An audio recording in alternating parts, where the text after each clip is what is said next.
Hey, welcome to this episode of A Good Problem to Have. I'm your host, Tyler Olson, and today I wanted to talk with you about the retirement savings metric conversation. There is a very common starting point for how much should be saved for retirement, and that number is 20% of gross income. I don't want to talk about whether or not that's the right figure or not for a given person's situation, because frankly, it's never going to be exactly right. There's a lot of nuance here.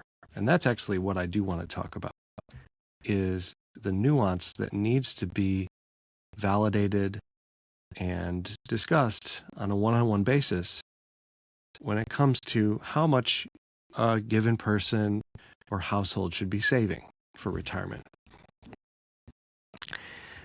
The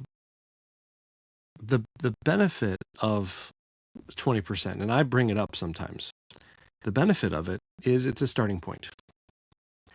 It doesn't represent a gold standard.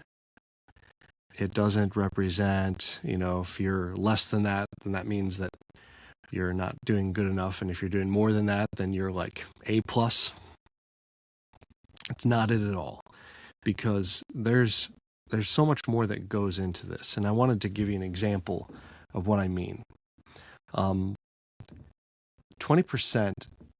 of income, 20% of gross income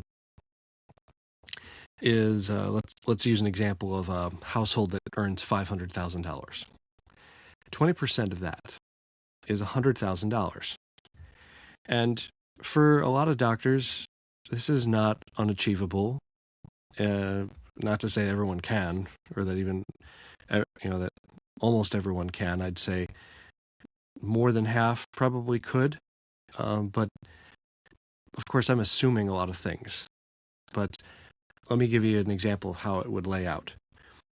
You can currently, for 2026, contribute $24,500 to your 403b, as well as $24,500 to your 457b for those of you that are in institutions that offer both.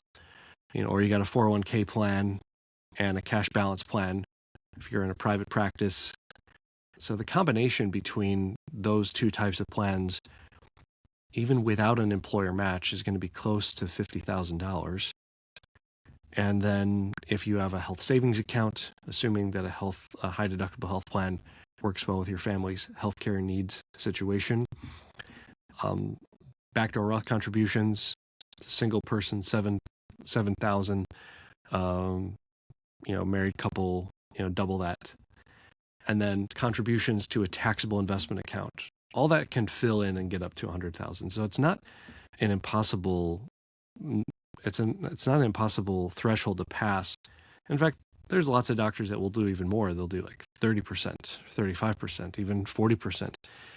But of course, in order for you to do those higher percentages, generally speaking, we're also assuming a much higher household income level of $900,000, over $1 million a year, because your fixed expenses with like housing costs and cars, if you end up being very frugal or just moderate and not like blowing yourself out of the water with a really expensive home and a bunch of cars, those percentages are possible.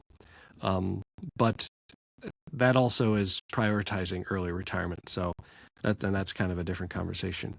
But what I wanted to address is that with this number, with 20% of a household that's earning $500,000, $100,000 a year, that's going to turn into $14-15 million by the time you're in your mid-60s. Assuming an 8% investment return or profit on average over the course of the 30 to 35 years that we're talking. Now, do you need that much? For those of you that are in your early 30s right now, and you're that far away from retirement, it is quite a bit of money, but it's not as much as you think, because cost of living increases are going to have an erosive effect on that net worth.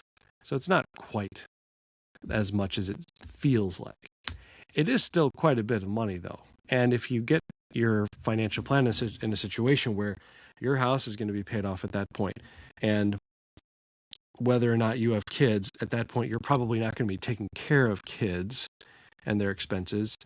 You'll be lining yourself up for Medicare, and there will be other in retirement expenses to care for. But do you need to have that much?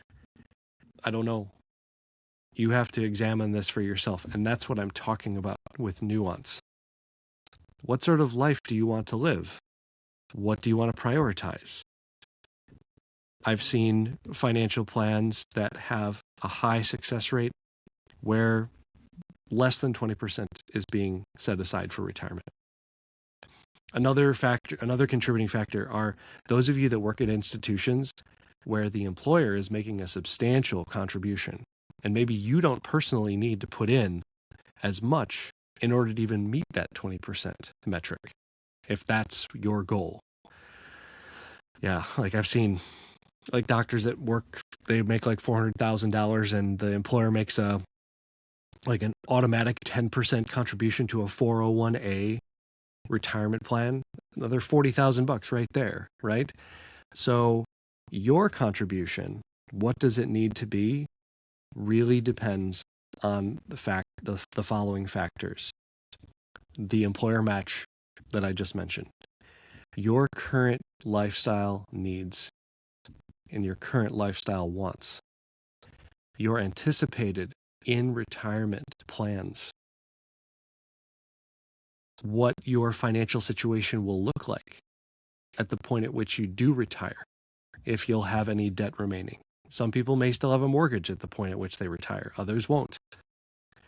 And factoring in car replacements and any sort of future family responsibilities or obligations.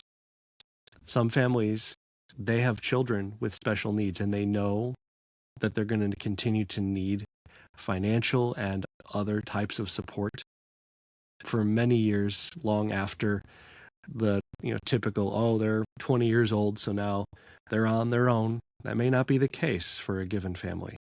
So you have to look at what your own needs really are and write them down. If it's you and a couple, you're in a couple relationship, you and the other person need to talk these things out, because the percentage is not the driver here. Your priorities are, your values, and your circumstances. You can certainly make adjustments. Like once you realize, hey, these are my priorities, this is what I want. Now I've laid out the numbers, and as within my current framework of comfort and cost of living, I'm able to do 15% of my pre-tax income toward retirement savings. But that's not what I want.